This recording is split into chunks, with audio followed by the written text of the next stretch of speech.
আর্মিকে কিছু করতে পারে না, রাগ মিটাই হচ্ছে শেখ হাসিনার উপর। মাইকেল চাকমা মামলা করুক, আজমির যে এই গামছা 8 বছর ধরে কান্নার চোখের পানি মুছছে এটা প্রমাণ করুক।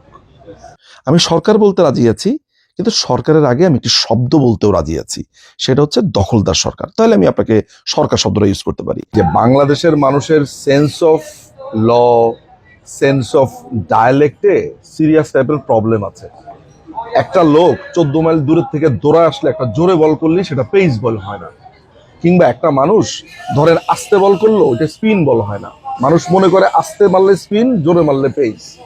ঠিক একইভাবে বাংলাদেশের মানুষ মনে করে অনেক মানুষ যেহেতু মারা গেছে তাই এটা একটা গণহত্যা। আপনি যেই দেশে আল কায়দার জঙ্গিকে ছেড়ে দিচ্ছেন, আপনি যেই দেশে ট্রেনিংরত অবস্থাতে ভিডিও থাকার পরে আপনি এইসব জঙ্গিদেরকে ছেড়ে দেন, সেইখানে আপনি আশা করেন আর্মি অফিসার মারা যাবে না। দেশটা যে এখনো পর্যন্ত উড়িয়ে দেয়নি, এটাই তো অনেক বেশি। কারণ আমাকে বলতে হবে যে আমি কে, তুমি কে, ফ্যাসিস্ট ফ্যাসিস্ট কে বলেছে অ্যানার্কিস্ট অ্যানার্কিস্ট। আজমির 2010 সালে 11 সালে সমস্ত জুনিয়র অফিসারদের এগেনস্টে একটা চিঠি পাঠিয়েছিল, ওদেরকে এগেনস্টে না, তা লিখেছে যে তোমাদেরকে বিপ্লব করতে এগিয়ে আসতে হবে, তোমরা দখল করো, এই সরকারকে তোমরা হটাও, এগুলো টেগুলো বলে সে বিশাল তখন মিছিল করতো। শুভেচ্ছা সবাইকে। কথা বলবো আমি যাকে স্টোর হাউস অফ নলেজ অথবা স্টোর হাউস অফ ইনফরমেশন বা তথ্যের ভান্ডার হিসেবে আমি যাকে মূল্যায়ন করতে চাই, তিনি হচ্ছে নিজুম মজুমদার ভাই। তো কথা বলবো আজকে নিজুম ভাইয়ের সাথে 5 আগস্ট পূর্ববর্তী যে তথাকথিত আন্দোলন এবং 5 আগস্ট পরবর্তী সময় আজ পর্যন্ত আপনার টোটাল অবজারভেশন কেমন? প্রথমে আপনার যারা দর্শক আছে এবং আপনাকে এবং যিনি ক্যামেরার পেছনে, সবাইকে অনেক ধন্যবাদ।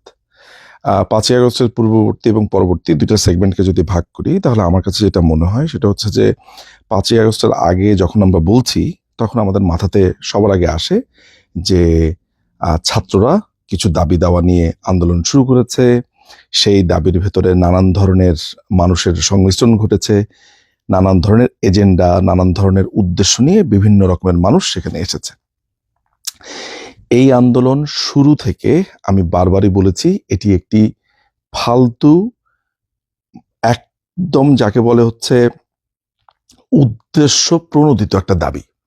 কেন উদ্দেশ্য প্রণোদিত বলেছি আর কেনই বা আমি এটা নিয়ে খুব বিরক্ত হয়েছি, তার ব্যাখ্যা আমি আমার ফেসবুকে বারবার দিয়েছি। কারণ যেই কোটাকে সংস্কার করবার জন্য, যদিও সেখানে দুই ধরনের মিশ্র প্রতিক্রিয়া ছিল, একদল মানে দাবি দেওয়ার ভেতরে নানান ধরনের দাবি, কেউ বলছে কোটা সংস্কার, কেউ বলছে কোটা বাতিল। আমি যদি ধরে নিই যে সামগ্রিক অর্থে তারা কোটা সংস্কারের কথা বলছে, এই পুরো জিনিসটাই ছিল, কোটা জিনিসটাই ছিল না। আসলে বাংলাদেশে কোটা বলতে কোনো কিছুই ছিল না।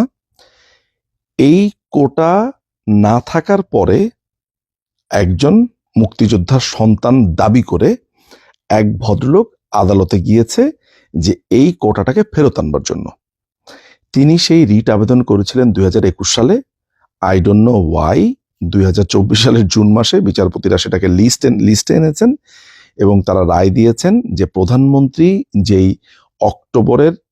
2018 অক্টোবরে যে পরিপত্র জারি করে, অর্থাৎ প্রজ্ঞাপন জারি করে যেই আপনার সরকারি নির্দেশটা দেওয়া হয়েছে যে কোটা আর থাকবে না, আদালত সেটিকে বাতিল করে দেয়।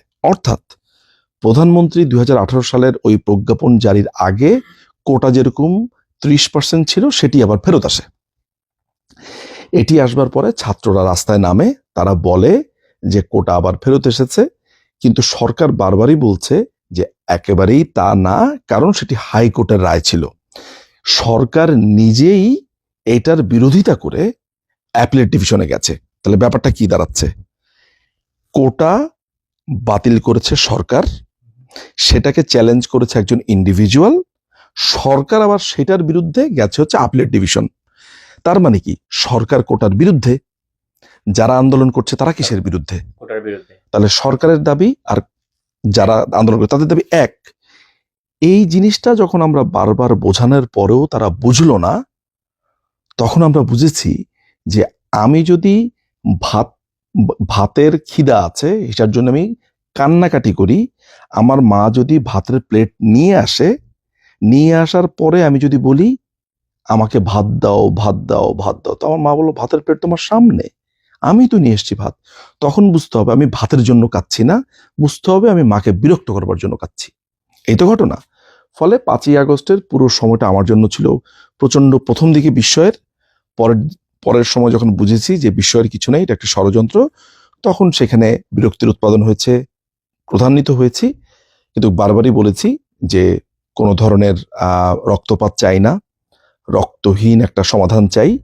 এবং ছাত্ররা আইন শৃঙ্খলা বাহিনীদেরকে আক্রমণ করেছে, খুন করেছে, আইন শৃঙ্খলা বাহিনী এবং সাধারণ মানুষের উপর গণহত্যা চালিয়েছে। এই আন্দোলনরত শিক্ষার্থীরা সরকার নিজেকে প্রোটেক্ট করার জন্য সেলফ ডিফেন্স করেছে। এইটাতে কিছু হতাহত হয়েছে, কে হতাহত করেছে, কিভাবে হতাহত হয়েছে, এগুলো তদন্তের বিষয়। সুতরাং 5 তারিখের আগের পুরো ব্যাপারটা ছিল ফ্রাস্ট্রেটিং, বিরক্তিকর, রাগের অনেক মিশ্র অনুভূতি।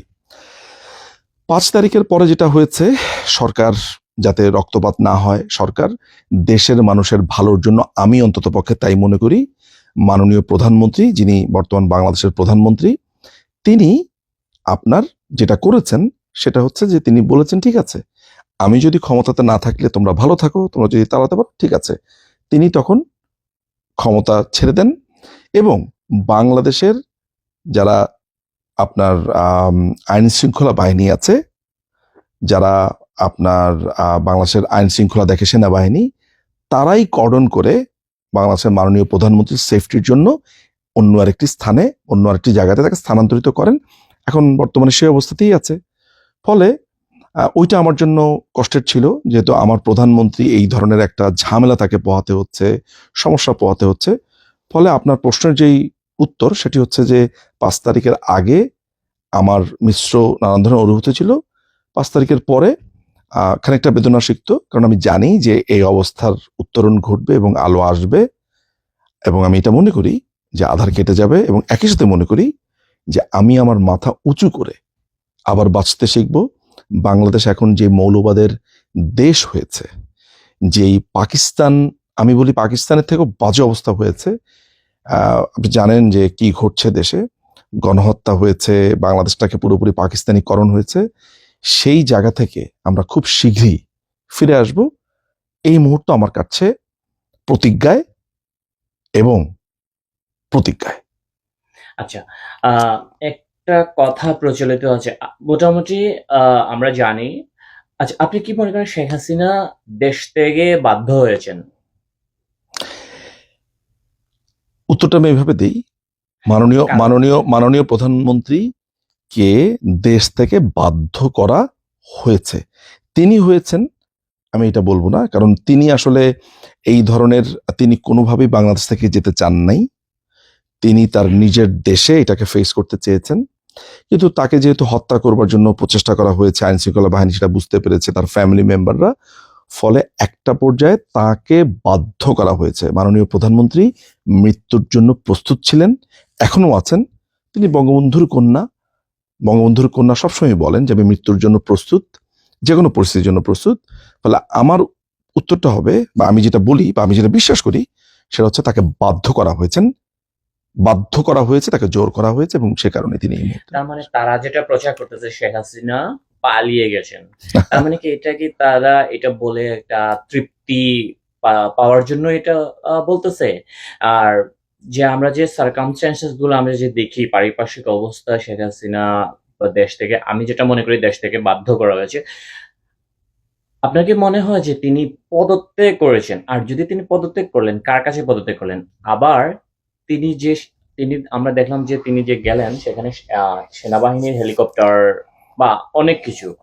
তাহলে তিনি যদি পদত্যাগ করেন, তাহলে তিনি কার পরামর্শে বা কার আদেশে তিনি দেশ ত্যাগ করলেন, বা এই হেলিকপ্টার, সেনাবাহিনী ইত্যাদি ইত্যাদি সবকিছু মিলে আপনার কি মনে হয় যে শেখ হাসিনা যদি পদত্যাগ করেন তাহলে তিনি দেশের বাইরে গেলেন কার আদেশে, কার পরামর্শে?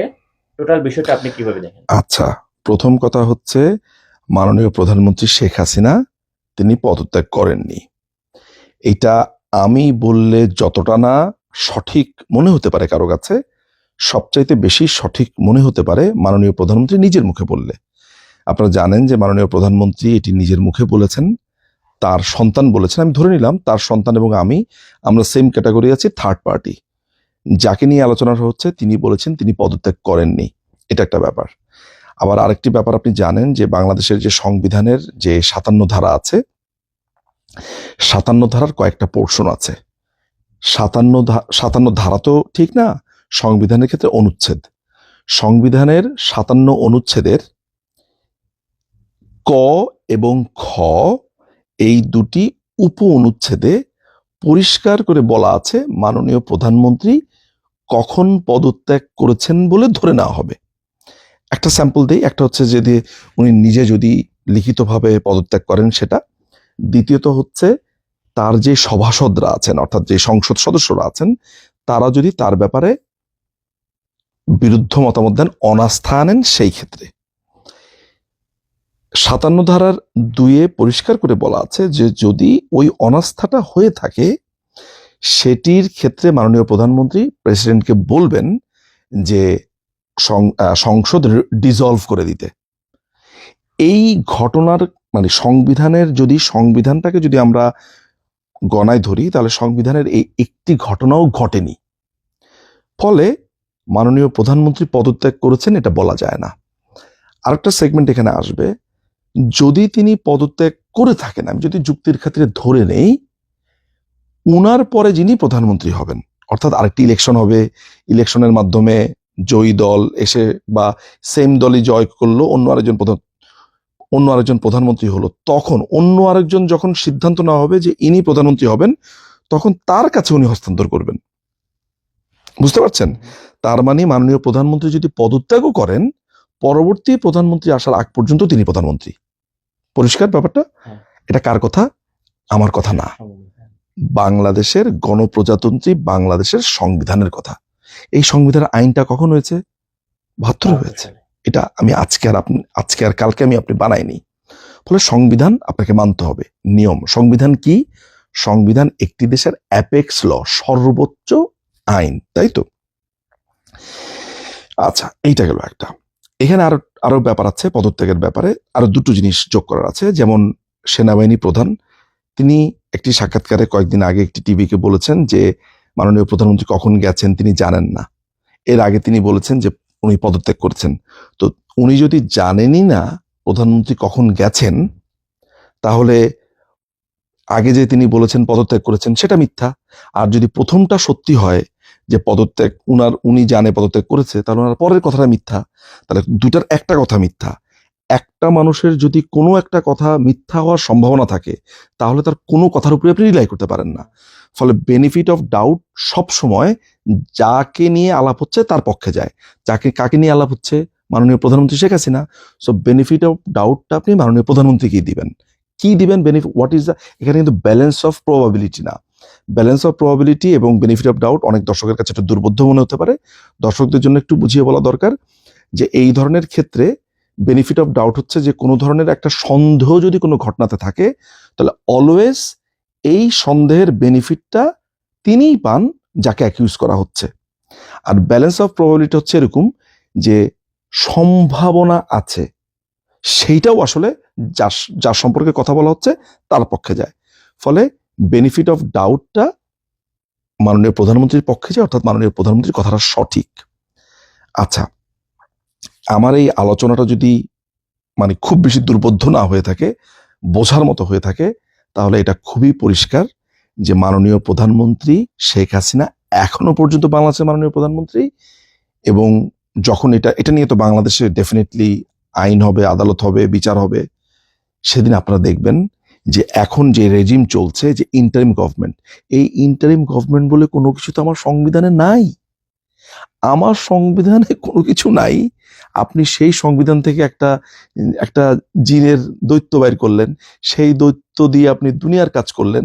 সেই দৈত্যকে আপনি যেইভাবেই সাজান না কেন ওই দৈত্য তো ওই আইন অনুযায়ী এক্সিস্টই করে না। ফলে এটাকে আমি বলবো একটি দখলদার সরকার। ইন্টারিম গভর্নমেন্ট শব্দটা ভুল। আমি সরকার বলতে রাজি আছি, কিন্তু সরকারের আগে আমি একটি শব্দ বলতেও রাজি আছি, সেটা হচ্ছে দখলদার সরকার। তাহলে আমি আপনাকে সরকার শব্দটা ইউজ করতে পারি। আর আপনি যদি আমাকে বলেন ইন্টারিম গভর্নমেন্ট, নো। ঠিক আছে? মানে আইনি ব্যাখ্যা তো পরিষ্কার। এই যে গণহত্যা, তারা বলতেছে জুলাই আগস্টে যে গণহত্যা হয়েছে, তো আমরা জানি এবং আমাদের কাছে সেই এভিডেন্স আছে, তথ্য প্রমাণ আছে যে সেখানে টার্গেটেড কিলিং হয়েছিল। মুগ্ধ থেকে শুরু করে ইভেন সাইদ পর্যন্ত অনেক শিশুর টার্গেটেড কিলিং হয়েছিল, আমাদের কাছে সেরকম ভিডিও আছে। তো তারা সেগুলো তদন্ত না করে সব হত্যাকে তারা ঢালাওভাবে একটা সরকারের উপর চাপিয়ে দিচ্ছে। এবং এটাকে আপনি কিভাবে দেখেন যে এখানে কি তাদেরকে উচিত না যে এখানে তদন্ত করা, যে আসলে কারা হত্যা করেছিল, আওয়ামী লীগ হত্যা নির্দেশনা দিয়েছিল কিনা, পুলিশ হত্যা করেছিল কিনা, নাকি এখানে কোনো থার্ড পার্টি লাশের রাজনীতি করার জন্য এটা করেছে? যেহেতু এই আন্দোলনটা ছিল পুরোপুরি একটা ডিজাইন্ড আন্দোলন এবং সেটা ডক্টর মোহাম্মদ ইউনূসও বলছে এটা তাদের পরিকল্পনার অংশ হিসেবে ছিল। তো আপনি কি মনে করেন যে এখানে টার্গেটেড কিলিং হয়েছিল এবং এগুলা কি কখনো তদন্ত করে বের করা হবে? আচ্ছা, এই টার্গেটেড কিলিং এর কথাটা বলার আগে আপনি যেই কথাটা বলেছেন গণহত্যা, একটা জিনিস একটু আপনাকে জানা রাখি যে বাংলাদেশের মানুষের sense of law, sense of ডায়ালেক্টে সিরিয়াস টাইপের প্রবলেম আছে। একটা লোক 14 মাইল দূরের থেকে দৌড়া আসলে একটা জোরে বল করলে সেটা পেস বল হয় না, কিংবা একটা মানুষ ধরেন আস্তে বল করলো ওটা স্পিন বল হয় না। মানুষ মনে করে আস্তে মারলে স্পিন, জোরে মারলে পেস। ঠিক একইভাবে বাংলাদেশের মানুষ মনে করে অনেক মানুষ যেহেতু মারা গেছে তাই এটা একটা গণহত্যা। অনেক মানুষ মারা গেলে, অনেক মানুষ যদি কোথাও মারা যায় সেটা হত্যা বটে, কিন্তু গণহত্যা হওয়ার জন্য অনেকগুলো ক্রাইটেরিয়া আছে। মানে এগুলা কে কাকে বোঝাবে আমি জানি না। বাংলাদেশের মানুষকে শিক্ষা দেওয়া খুবই কঠিন একটা ব্যাপার। মাথায় শোনেন, আমি আপনাকে একটু বাংলায় বোঝাই। ধরা যাক যে কোনো একটা প্রোটেস্ট হচ্ছে, উভয় পক্ষের সংঘর্ষের ফলে এক পক্ষে ধরেন 500 জন লোক মারা গেল। আপনার মনে হলো যেহেতু 500 জন লোক মারা গেছে তাই তাই অনেকগুলো মানে অনেক গণ, তাই এটা গণহত্যা। বাংলাদেশের মানুষের কথা হচ্ছে ওই যে আপনাকে বললাম, আস্তে মারলাম বল স্পিন, জোরে মারলাম বল পেস। আসলে ব্যাপারটা এত সরল না। এই যে কথায় কথায় গণহত্যা গণহত্যা গণহত্যা হওয়ার জন্য যে systematic and wide spread killing এর ক্রাইটেরিয়া আছে, একটা সুনির্দিষ্ট জনগোষ্ঠীকে হত্যা করবার যেসব উপাদান আছে বা এটা হওয়ার জন্য, মানে এগুলো প্রমাণ করবার জন্য বা সূক্ষ্ম সূক্ষ্ম উপাদান দেখার জন্য যে থ্রেশহোল্ড আছে, প্রথমত দেখতে হবে এগুলা এই ক্রাইটেরিয়ার মধ্যে সেট করে কিনা। দেন আপনি বলবেন গণহত্যা হয়েছে। বললেই হইলো না যে শেখ হাসিনার আমি গণহত্যার বিচার করব, মানব ব্যাপারটা গণহত্যা হয়েছে কিনা আগে এইটা আপনাকে জানতে হবে, নাম্বার 1। নাও টার্গেটেড কিলিং, টার্গেটেড কিলিং হয়েছে কি হয়েছে না ভাই, এটা আমি বললে বলবে যে বাংলাদেশ আওয়ামী লীগ আমি সমর্থন করি, আমি তাদের পক্ষে লিখি। আমার কথার ভ্যালু এখানে ধরেন আমি নিজেই দিলাম না, আমি আমার নিজের কথাই ভ্যালু করলাম না, একদম দর্শকদের সামনে এটা বলি, তাহলে আমি কার কথা ভ্যালু করব? খোদ উপদেষ্টাদের একজন বলছে, আমি না, উপদেষ্টাদের একজন বলছে যে এইখানে 7.6 মিলিমিটার রাইফেল পাওয়া গেছে, যেটা বাংলাদেশের পুলিশ ইউজ করে না। তার মানে কি এইখানে আইনের বাইরে আপনার হয়েছে। আমার কাছে একটা ভিডিও আছে, আমি সেখানে দেখতে পাচ্ছি যে সেনাবাহিনীর সাথে এক দাড়িওয়ালা মোল্লা AK-47 নিয়ে যাচ্ছে। সে কে? মানে এটা পরবর্তীতে, এটা 5 বছর পরবর্তীতে। তাহলে ওরা কে? একইভাবে এই গতকালকে একটা ভিডিও দেখলাম ভাইরাল হলো, সেই ছেলেটা বলেছে জামাতের লোকেরা কিভাবে গুলি করেছে। আমাদের কাছে আরো ভিডিও আছে। প্লাস আপনার এই যে শিমুল নামে, নিঝুম নামে একটা ছেলে, ওর নাম হচ্ছে না নির্জন, তো হচ্ছে কদিন আগে ছুরিকাঘাত হলো আর্মির। এই যে মনিরুল ইসলাম নিঝুম নামে চিটাগাং ইউনিভার্সিটির একটা ছেলে পরিষ্কার করে বলল যে তার বন্ধুকে সে কিভাবে নিজের হাতে হত্যাকাণ্ড হতে দেখেছে। যে সে বলেছে যে যেইভাবে পুলিশরা যেই জায়গাতে ছিল সেই জায়গাতে তো কোনো লোক ছিল না, হঠাৎ করে পেছন থেকে গুলি এসেছে। তারপর আমরা আরেকটা জায়গাতে দেখেছি যে পুলিশ হচ্ছে ধরেন অনেক দূরে আর আন্দোলনকারীরা হচ্ছে এইদিকে, মাঝখানে একটা দেয়াল, হঠাৎ করে কে জানি আন্দোলনকারীদেরকে একটা গুলি করেছে। পুলিশ এরপরে আস্তে আস্তে ওই লোক কিন্তু মারা গেছে, কিন্তু পুলিশ নাই। আমার কাছে সেই ভিডিওটাই আছে। সুতরাং টার্গেটেড কিলিং হয়েছে, এটা তদন্ত ইউনূস সরকার করবে, এটা আমার এমনটা মনে হয় না, আমি এটা বিশ্বাসও করি না। তবে একদিন এই সমস্ত কিছুর ফাইন্ড আউট করা হবে, তদন্ত হবে। ডক্টর ইউনূস খোদ গতকালকে তো জানেন এই যে ইউনাইটেড নেশনসে বলেছে যে এটা একটা প্রি প্ল্যান্ড একটা মানে হত্যাকাণ্ডের ঘটনা হবে, একটা প্রি প্ল্যান্ড ঘটনা। তার মানে কি, কয়জন মারা যাবে, কে মারা যাবে, কাকে মারতে হবে, সরকার কিভাবে উৎখাত হবে, সবই প্ল্যানের অংশ। তার মানে এই প্ল্যানটা কি ইউনুসও জানতেন? ও তো নিজেই বললো, তাহলে যদি উনি জানতো কিনা এটা তো ও নিজেই আপনার ক্লিন্টন ফাউন্ডেশনের প্রোগ্রামে বলেছে, it was a pre planned, well articulated. So যেই মানুষটা বলছে well constructed, articulated, pre planned, তাহলে তো সে জানতোই, তা আমি কিছু বলি নাই। তাহলে যেহেতু উনি জানতেন এবং উনি একজন নোবেল লরিয়ে, শান্তিতে নোবেল বিজয়ী, যেহেতু উনি জানতেন যে এরকম কিছু ম্যাসাকার হইতে পারে, তাহলে ওনার কি উচিত ছিল না এটা সরকারকে জানানো বা কোনো কিছু? তার মানে কি এই ঘটনার সাথে তিনিও জড়িত হয়ে যাচ্ছেন এবং Completely. তাকেও একই কারণে শাস্তি। প্রথমত তো ওনার তো অন্য কারণে রাষ্ট্রদ্রোহিতার মামলা ওনার মাথায় আছে। দ্বিতীয়ত হচ্ছে কি, এই যে পরিকল্পনার অংশ হিসেবে তারও কি বিচারের আওতায় আনা যাবে ভবিষ্যতে? আনা তো যাবেই। আমি বরঞ্চ প্রার্থনা করি, আমি দোয়া করি, আমি চাই যে তিনি যাতে বেঁচে পড়তে কয়েকটা বছর একটু বেঁচে পড়তে থাকেন, ভালো থাকেন, তাহলে কে খুন করেছে না খুন করেছে, শান্তিতে কে নোবেল পেয়েছে সব দেখতে পাবেন সামনে। এই যে জঙ্গি সন্ত্রাসীদেরকে 5 আগস্টের পর থেকে কোনো ক্রাইটেরিয়া ছাড়াই, আমি জানি না কি কারণে তাদেরকে বের করে দেওয়া হচ্ছে। লাস্ট যে আর্মির একজন অফিসার, নির্জন হয়তো তার নাম, কক্সবাজারে যিনি মারা গেলেন লাস্ট যে কয়েকদিন আগে, তাকে যে মারছে, আমরা দেখলাম যে 2 জুলাই আওয়ামী লীগ সরকার ক্ষমতায় থাকা অবস্থায় কক্সবাজার থেকে কয়েকজন ডাকাত গ্রেপ্তার করা হয়েছিল, তার মধ্যে হেলাল একজন ছিল। এবং 5 আগস্টের পরে আমরা শুনেছি তাদেরকে ছেড়ে দেওয়া হয়েছে। তো মানে কি কারণে ছেড়ে দেওয়া হলো, এবং তাকে ছেড়ে দেওয়ার কারণে কিন্তু এই নির্জন হত্যার কাণ্ডটা ঘটছে। তো এই সম্পর্কে আপনি কি বলেন, যে কি কারণে ছেড়ে দেওয়া হলো এবং দেখেন, কি সরকার নেবে? আমি সেনাবাহিনীর একজন অফিসার মারা গেছে, এইটা নিয়ে যেভাবে আলোচনা হচ্ছে, সেই আলোচনাটাও আমার কাছে, প্রত্যেকটা হত্যাকাণ্ড নিয়েই আসলে দুঃখ পাওয়া উচিত, কিন্তু একইভাবে আলোচনা হচ্ছে না যে জামাত শিবিরের ছেলেরা কিভাবে পুলিশকে হত্যা করেছে, প্রায় 1100-1200 পুলিশকে হত্যা করেছে। যাই হোক, আমি এগুলোকে, অনুভূতিকে আমি আলাদা করে দেখছি না, সব হত্যাই সমান। কিন্তু প্রশ্ন হচ্ছে যে আপনি তো অনেক দূর পর্যন্ত গেছেন, আপনি একেবারে কাছাকাছিই থাকেন না। 3 দিন আগে আনসার আল ইসলাম ফিল হিন্দাল সার্কিয়া, এদের 32টা জঙ্গিকে ছেড়ে দেওয়া হয়েছে। আপনার কি মনে আছে যে ওই যে কুকি চিনদের সাথে তারা মাসে 3 লাখ টাকার চুক্তিতে ট্রেনিং ক্যাম্প করেছে, তাদের ভিডিও আমরা দেখেছি। আপনি যেই দেশে আল কায়েদার জঙ্গিকে ছেড়ে দিচ্ছেন, আপনি যেই দেশে ট্রেনিংরত অবস্থাতে ভিডিও থাকার পরে আপনি এইসব জঙ্গিদেরকে ছেড়ে দেন, সেইখানে আপনি আশা করেন আর্মি অফিসার মারা যাবে না। দেশটা যে এখনো পর্যন্ত বোম দিয়ে উড়িয়ে দেয়নি, এটাই তো অনেক বেশি। শুধু কি তাই, এই আন্দোলনের সময় 2700 জঙ্গিকে নরসিংদীর কারাগার থেকে মুক্ত করে দিয়েছে। এই হত্যাকাণ্ডগুলো ওই পুলিশকে কারা মেরেছে, কারা জড়িত ছিল?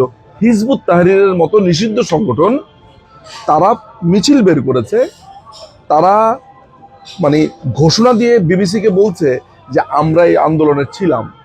তাহলে এই দেশটাকে একটা জঙ্গি রাষ্ট্র হিসেবে আপনি নিজে করছেন, আবার বললে আপনি খুবই বলছেন যে না আপনারা এখন সমালোচনা করছেন। আপনারা জঙ্গিকে ছেড়ে দিচ্ছেন, সেই জঙ্গিরা আর্মি অফিসারদেরকে হত্যা করছে, পুলিশকে হত্যা করছে, এবং আপনারা কিছু করছেন না। এবং ওয়েস্ট এখন কোনো কথাও বলছে না। এটা হচ্ছে ওয়েস্টের চরিত্র। সুতরাং সবগুলো অপরচুনিস্ট একসাথে হয়েছে, সবগুলো অ্যানার্কিস্ট একসাথে হয়েছে, এবং ওই যে তুমি কে আমি কে রাজাকার বলেছে, এখন আমাকে বলতে হবে যে আমি কে তুমি কে, ফ্যাসিস্ট কে বলেছে অ্যানার্কিস্ট আর অপরচুনিস্ট আমাকে বলছে ফ্যাসিস্ট। মানে যে নৈরাজ্যকারী আর যে হচ্ছে সুবিধাবাদী, সে আমাকে বলছে ফ্যাসিস্ট, আর সেই অপরচুনিস্টরা বলছে যে 5ই আগস্টের এগেইনস্টে যারা একটা লাইন লিখেছে তাদেরও বিচার হবে। ফ্যাসিস্ট কারা তাহলে? মাননীয় প্রধানমন্ত্রী শেখ হাসিনা বা আওয়ামী লীগের এই 15টা বছরে যেই পরিমাণ সমালোচনা আওয়ামী লীগের হয়েছে, চোর ডাকাত গুন্ডা বদমাশ বলে বঙ্গবন্ধুকে পর্যন্ত নোংরা ভাষাতে আক্রমণ করেছে, এই নূর টুর এরা, কোনোদিন তাদেরকে জেলে যেতে হয়নি, আর এখন কথাই বলা যাবে না। আমরা জানি বিশ্বে, শুধু বাংলাদেশে না, বিশ্বে একটা আলোচিত ঘটনা হচ্ছে আয়নাগর। নামটা অনেক সুন্দর, আমার পছন্দ হয়েছে, হাওয়া ভবন থেকে ভালো লাগছে। তো যে আয়নাগর থেকে 5 আগস্টের পর থেকে একের পর এক মানুষজন আসছে, নানা রকম কল্প কাহিনী প্রচার করা হচ্ছে। কাহিনীগুলো শুনতে অনেক ভালো লাগতেছে, অনেকে গামছা টামছা নিয়ে আসতেছে, অনেকগুলো কাহিনী। তো যে আয়নাঘর নিয়ে সারা বিশ্বে আলোচিত, বাংলাদেশে আলোচিত, এবং এই আয়নাঘরকে কেন্দ্র করেই একটা সরকার বিরোধী মনোভাব প্রবলভাবে সৃষ্টি করা হয়েছে।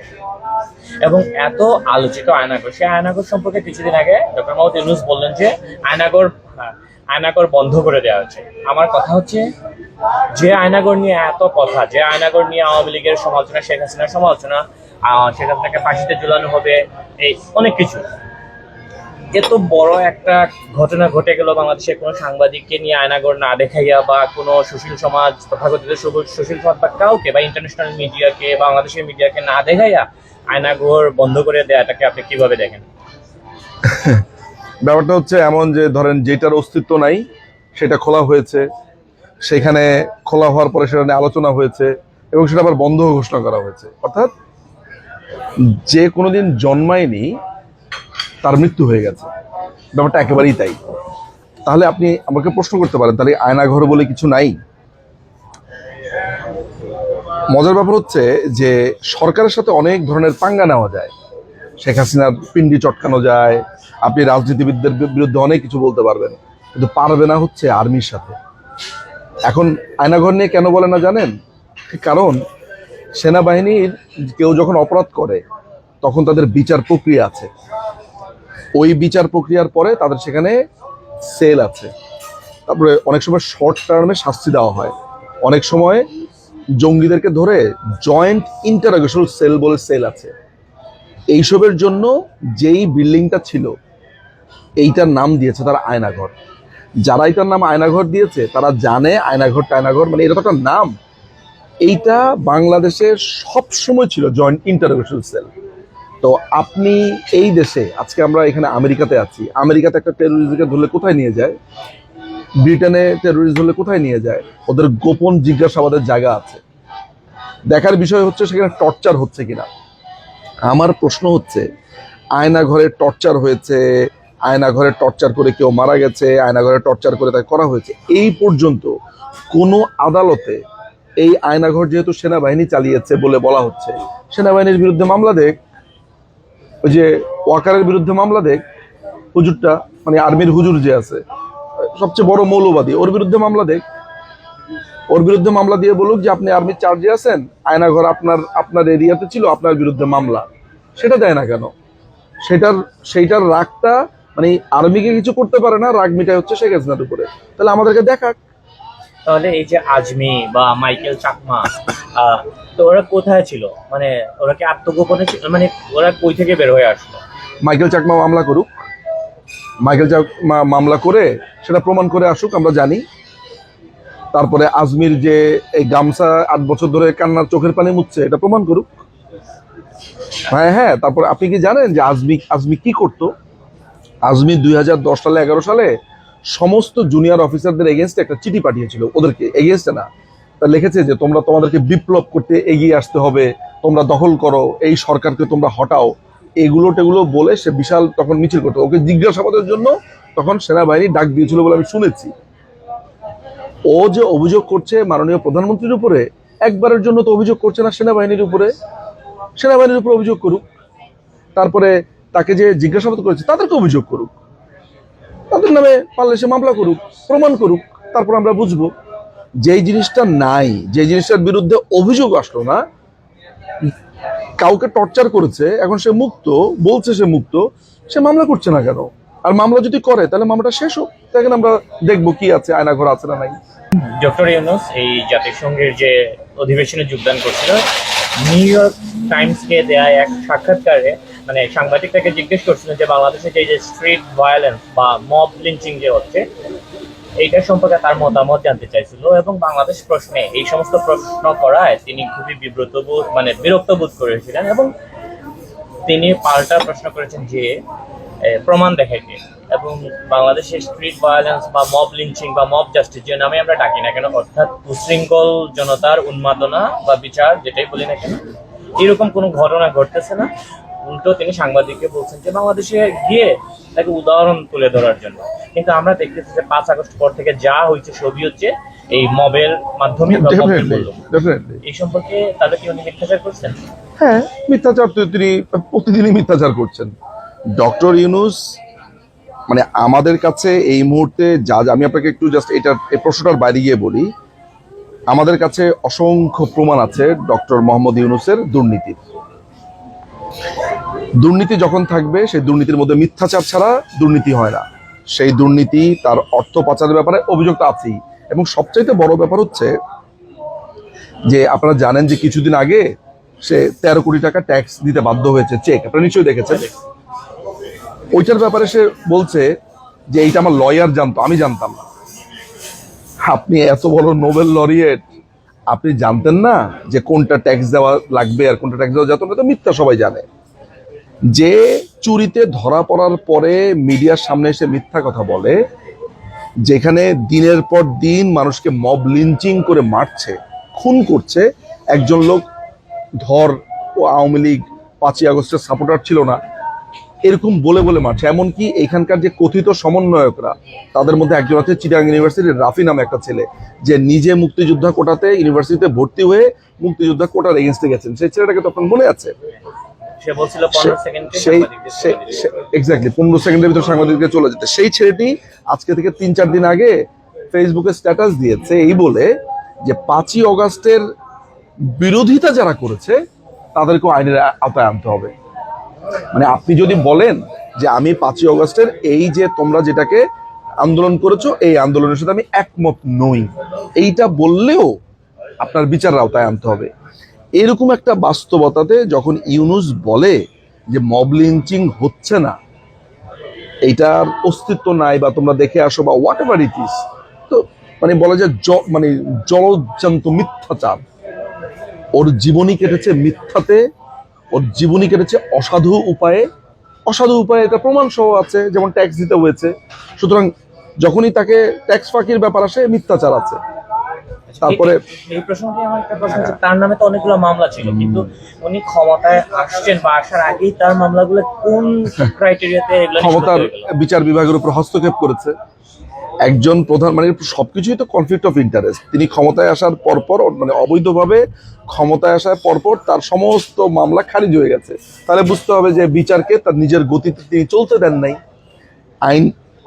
আইনের প্রতি, বিচারের প্রতি তার কোনো ধরনের সম্মান নাই। এগুলো তো প্রমাণই করে। শোনেন, ওয়েস্ট কি বললো তার ব্যাপারে, বা ওয়েস্ট তার পক্ষে থাকলো, আমি না এইসব ব্যাপারে একেবারে, কারণ ওয়েস্ট তাকে এখানে বসিয়েছে। সুতরাং ওরা দুই গ্রুপ মিলেই এখন অনেক ধরনের ন্যারেটিভ তৈরি করবে। আপনি একটু খালি চোখে দেখার চেষ্টা করেন যে একটা লোকের নামে এত এত মামলা রাতারাতি সেগুলো খারিজ হয়ে যায়। আবার সেই লোকটাই বলছে আইনের প্রতি আমার বিশ্বাস আছে, আমার আইনের প্রতি খুবই আস্থা আছে। এই আর কি, ও একটা মিথ্যুক। আচ্ছা, যেহেতু আমরা এটা মোটামুটি বাংলাদেশের যে সংবিধান সেই অনুযায়ী প্রধানমন্ত্রী এখনো বলবৎ আছেন শেখ হাসিনা, আবার এদিকে দখলদার সরকার, ইউনূসের নেতৃত্বাধীন দখলদার সরকার। শেখ হাসিনা কি চাইলে মানে আইনি কোনো পদক্ষেপ নিতে পারেন তার প্রধানমন্ত্রীত্বের জন্য, এবং সেটা যদি নিতে চান তাহলে সেটা কি ইন্টারন্যাশনাল কোনো প্রেক্ষাপটে, আন্তর্জাতিক আদালত বা দেশীয় আদালত, কি?